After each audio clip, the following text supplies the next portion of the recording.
Hello friends, welcome to my channel reaction reel. Friends, आज हम reaction देने जा रहे हैं Taliban Iran friendship changing geopolitics by Amaar Khan. Friends, video तो बहुत इंटरेस्टिंग होने वाली है। देखते हैं इसमें किस टॉपिक को कवर किया गया है। तो वीडियो स्टार्ट करने से पहले आपसे रिक्वेस्ट है, मेरे चैनल को सब्सक्राइब करें, वीडियो को लाइक और कमेंट करना न भूलें। तो चलिए फ्रेंड्स, स्टार्ट करते हैं हम आज की ये interesting video Taliban Iran friendship.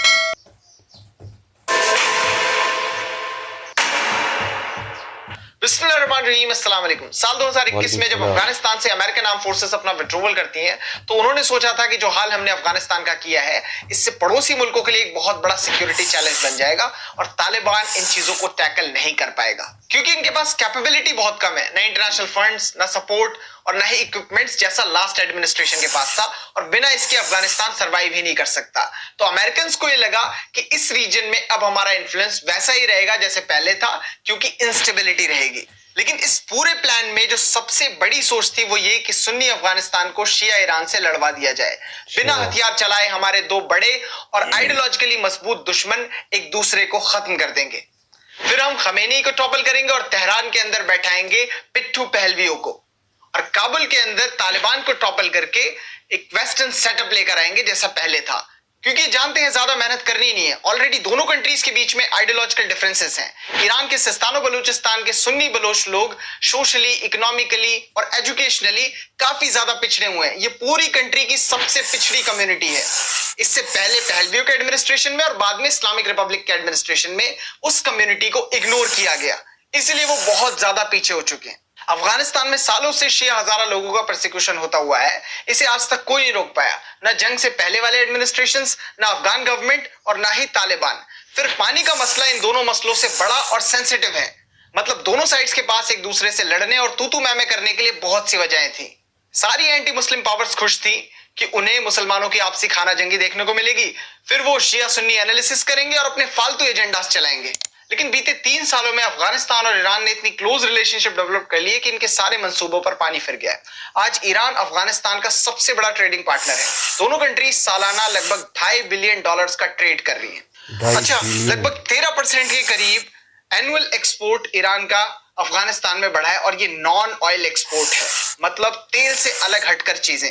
Iran Afghanistan की खेती को इंप्रूव करने के लिए भी उनकी मदद करने वाला है। दोनों कंट्रीज ने एग्रीकल्चरल कॉपरेशन बढ़ाने के लिए मल्टीपल मेमोरेंडम ऑफ अंडरस्टैंडिंग्स पर साइन किए हैं। तालिबान ने $35 मिलियन के इन्वेस्टमेंट का ऐलान भी किया है ईरान के चाबहार पोर्ट के अंदर, क्योंकि अफगानिस्तान एक लैंडलॉक कंट्री है, इनके पास समुद्र नहीं है, इसलिए बंदरगाह भी नहीं है। तो ये ईरान के चाबहार पोर्ट को अपनी कंट्री के सामान को एक्सपोर्ट करने के लिए और कंट्री के अंदर सामान को इंपोर्ट करने के लिए इस्तेमाल करेंगे।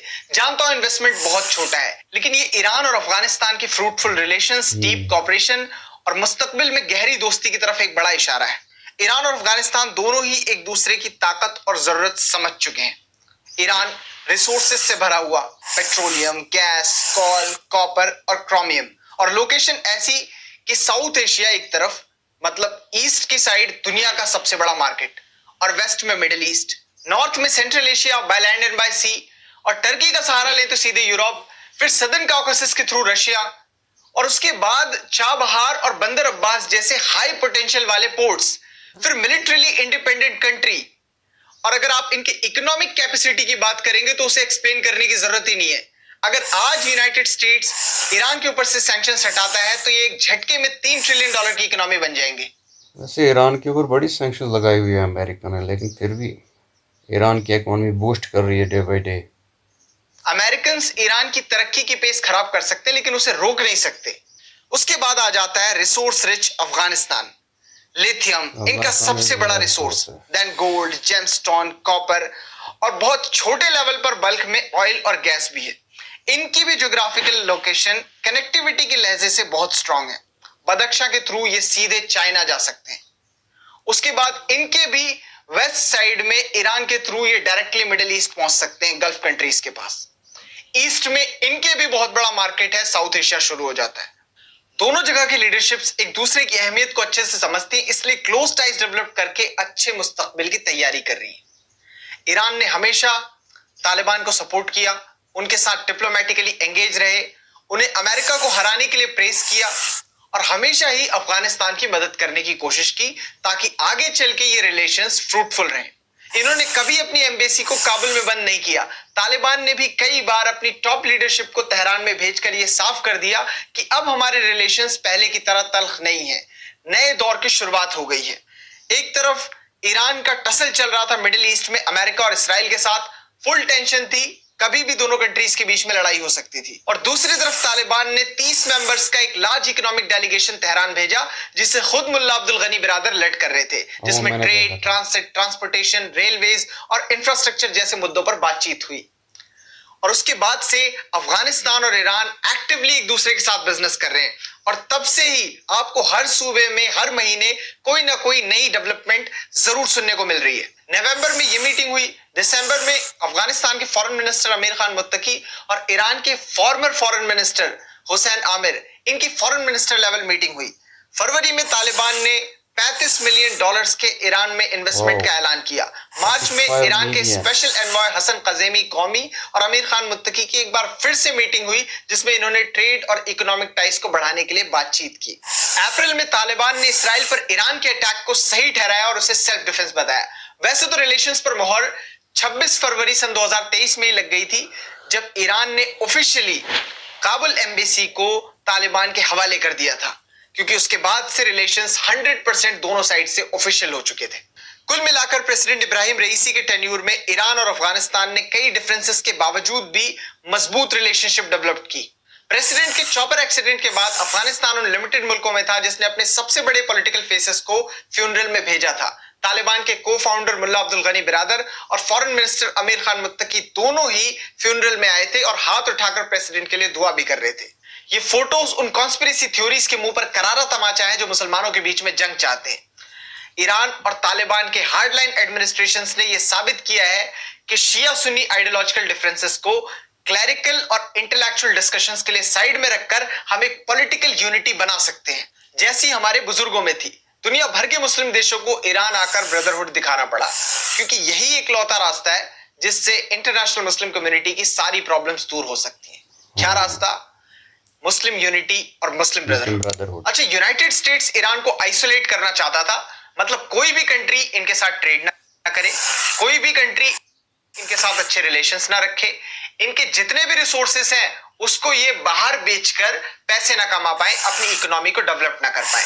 क्योंकि इनका जो मेन मकसद था वो ये कि ईरान के अंदर जो नई गवर्नमेंट बनी है इस गवर्नमेंट को कमजोर कर दिया जाए ताकि पब्लिक रेवोल्यूशन उठे और वो रेवोल्यूशन इनकी गवर्नमेंट को हटा दे और फिर ये लाकर पहलवियों को तेहरान में इंस्टॉल कर दे।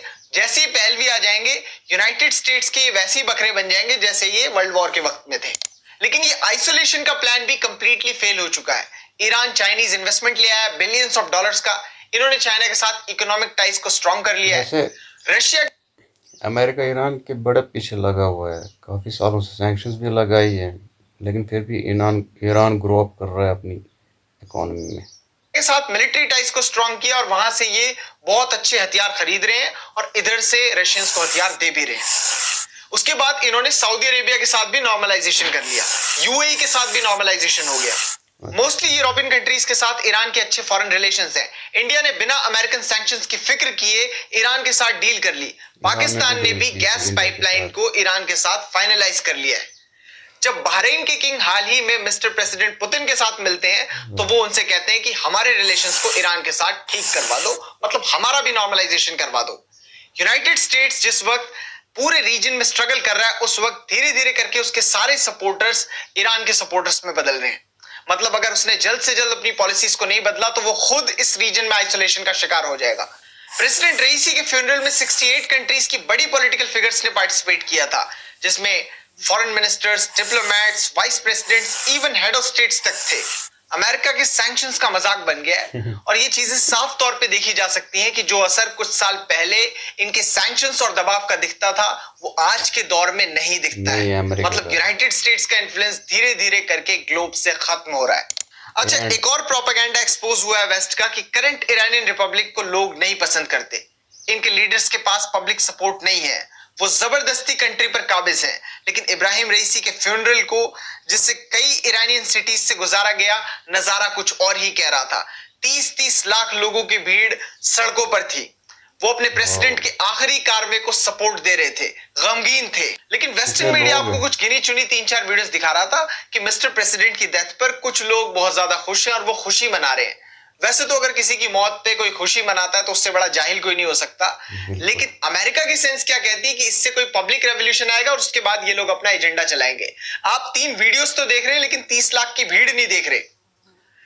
इस तरह की सोच रखना पागलपन है। इस दुनिया का कोई भी एडमिनिस्ट्रेशन 100% आवाम को खुश नहीं रख सकता, तो ऐसे लोगों का होना नॉर्मल है जो गवर्नमेंट की बात बात पर मुखालफत करते हैं और इस तरह की हरकतें करते हैं। लेकिन डेफिनेटली किसी भी अमेरिकन लीडर की ट्रेजिक डेथ पर इतनी भीड़ नहीं लगेगी, क्योंकि यूनाइटेड स्टेट्स में आपका कोई भी नेता इतना ज्यादा पब्लिकली फेमस नहीं है जितना ईरान के प्रेसिडेंट सैयद इब्राहिम रईसी थे।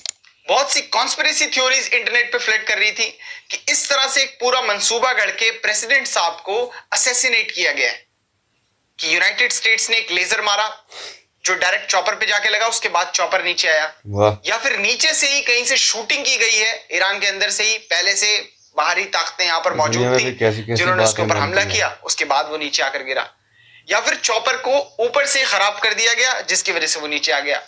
कुछ लोग इसमें अजरबैजान का इन्वॉल्वमेंट बता रहे थे कि जो प्रेसिडेंट इल्हाम अलीयेव है ना, ये कुछ गड़बड़ है। प्रेसिडेंट इब्राहिम रईसी का चॉपर जब अजरबैजान तक आता है तो बिल्कुल ठीक था, उसके बाद जब वो वहां लैंड करता है, प्रेसिडेंट रईसी इनॉग्रेशन के लिए जाते हैं डैम की, जब वो वहां पर प्रेसिडेंट इल्हाम अलीयेव के साथ थे तो यहां पर इंजीनियर्स ने उनके चॉपर्स में कुछ गड़बड़ की।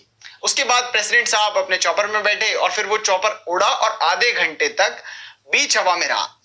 उसके बाद उसमें कोई प्रॉब्लम आई और वो नीचे आकर गिरा क्योंकि उसे उसी तरह सेट किया गया था। अब ये सारे थॉट्स टेक्नोलॉजिकली इतने ज्यादा एडवांस हैं कि सिर्फ थ्योरी बनाने वाला ही जान सकता है कि हुआ क्या है। और ये सेम चीज हुई थी स्लोवेकिया के प्रेसिडेंट के साथ, उन्होंने भी पैलेस्टाइन को सपोर्ट किया था, इसलिए उनके ऊपर जानलेवा हमला हो गया और वो भी एक दिन पहले इल्हाम अलीयेव से मिले थे। मतलब ये जो इल्हाम अलीयेव है ना, ये हेड ऑफ स्टेट की जब मीटिंग्स करते हैं उससे पहले मोसाद से बातचीत करते हैं। इन फालतू बातों के कोई सर पैर नहीं है। ठीक है, अजरबैजान और इसराइल के बीच में रिलेशंस हैं, लेकिन ये रिलेशंस वैसे ही हैं जैसे यूएई और इसराइल के बीच में है, जैसे बाकी सारी अरब कंट्रीज और इसराइल के बीच में है, जैसे बहुत सारी टैग की मुस्लिम कंट्रीज और इसराइल के बीच में है। ये रिलेशंस ऐसे भी नहीं है कि प्रेसिडेंट इल्हाम अलीयेव ईरान से पंगा लेंगे इसराइल के लिए। थ्योरीज यहां पर भी खत्म नहीं हो रही। कुछ तो कह रहे हैं कि मोसाद ने एक पूरा प्लान बनाया और सीक्रेटली इस प्लान को अंजाम दिया है। प्रेसिडेंट इब्राहिम रईसी की डेथ के पीछे इसराइल है। ये खुद ही दुश्मन की इज्जत अफजाई कर रहे हैं। वो मना कर रहा है कि नहीं, हमने नहीं किया, हम इसमें इन्वॉल्व नहीं है। यूनाइटेड स्टेट्स ने मना किया और ये रियलिटी है कि अमेरिका का भी इसमें इन्वॉल्वमेंट नहीं है, क्योंकि यूनाइटेड स्टेट्स इस वक्त ईरान के साथ मिडिल ईस्ट में टेंशन नहीं चाहता। वो ओमान के अंदर ईरान की अथॉरिटीज से बातचीत कर रहा है कि आप टेंशन को ईज करें, कहीं ऐसा ना हो कि यूनाइटेड स्टेट्स और ईरान की लड़ाई हो जाए। इसमें अमेरिका का बहुत लॉस होगा, तब जबकि वो इस दुनिया में कई जगह और इन्वॉल्व है बड़े कॉन्फ्लिक्ट्स में। कुछ इंटरनल ईरानियन पॉलिटिकल राइवलरी को इसका जिम्मेदार बता रहे थे कि बहुत सी ऐसी पावर है ईरान के अंदर जो प्रेसिडेंट इब्राहिम रईसी को साइड हटाकर अपने आप को आगे लाना चाहती थी, इसलिए उन्होंने पूरा एक मंसूबा गढ़ा और उसके बाद ये सारी चीजें हुई हैं। अब ये सारी चीजें कंप्लीटली इम्पॉसिबल तो नहीं है, लेकिन जिस तरह से चीजें घटी हैं और जो इस वक्त की कंडीशन है उस हिसाब से इसके भी चांसेस ना के ही बराबर है। ये साफ तौर पे एक एक्सीडेंट था और ईरानियन अथॉरिटीज को भी जो सबूत मिले हैं उसके बेस पर जो उन्होंने एक्सप्लेनेशन दिया है वो भी यही था कि ना तो ये प्री प्लान्ड कॉन्स्पिरेसी थी, ना चॉपर के ऊपर हमला हुआ है और ना ही चॉपर में कोई खराबी थी। हाँ, यूनाइटेड स्टेट्स का इसमें एक इनडायरेक्ट इन्वॉल्वमेंट ये है कि उसने ईरान की एविएशन अथॉरिटीज के ऊपर सैंक्शंस लगा रखे थे, जिसकी वजह से प्रेसिडेंट इब्राहिम रईसी को एक 45 साल पुराने चॉपर में सफर करना पड़ता था, क्योंकि ये लोग बहुत लिमिटेड वे में बाहर से फाइटर जेट्स, प्लेन्स या फिर चॉपर खरीद पाते थे या उनके सामान को खरीद पाते थे जिससे उसे घर में असेंबल किया जा सके। ये सारी चीजें पॉसिबल नहीं थी, इसलिए आप यहां पर यूनाइटेड स्टेट्स का एक जेन्युइन इन्वॉल्वमेंट बता। एक प्रेसिडेंट इतने पुराने चॉपर में, कमाल है, उसने तो गिरना ही था। सकते हो इसके अंदर, लेकिन अगर आप मुझसे पूछेंगे तो ये ईरानियन अथॉरिटीज की बेवकूफी थी। ये लोग अगर कोशिश करते, प्रेशर बनाते और कुछ एक्स्ट्रा पैसे देते तो रशिया और चाइना से कुछ अच्छे चॉपर्स खरीद सकते थे, कम से कम अपनी कंट्री के हेड ऑफ स्टेट और फॉरेन मिनिस्टर की सेफ्टी के लिए, कि वो सेफली एक जगह से दूसरी जगह आ जा सके।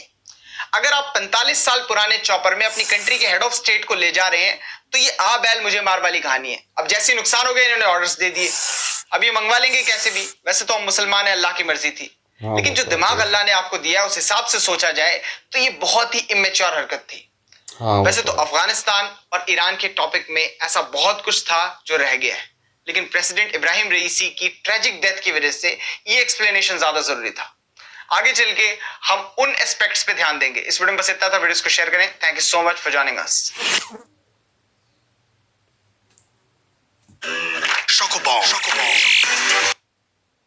Thank you friends watching this video.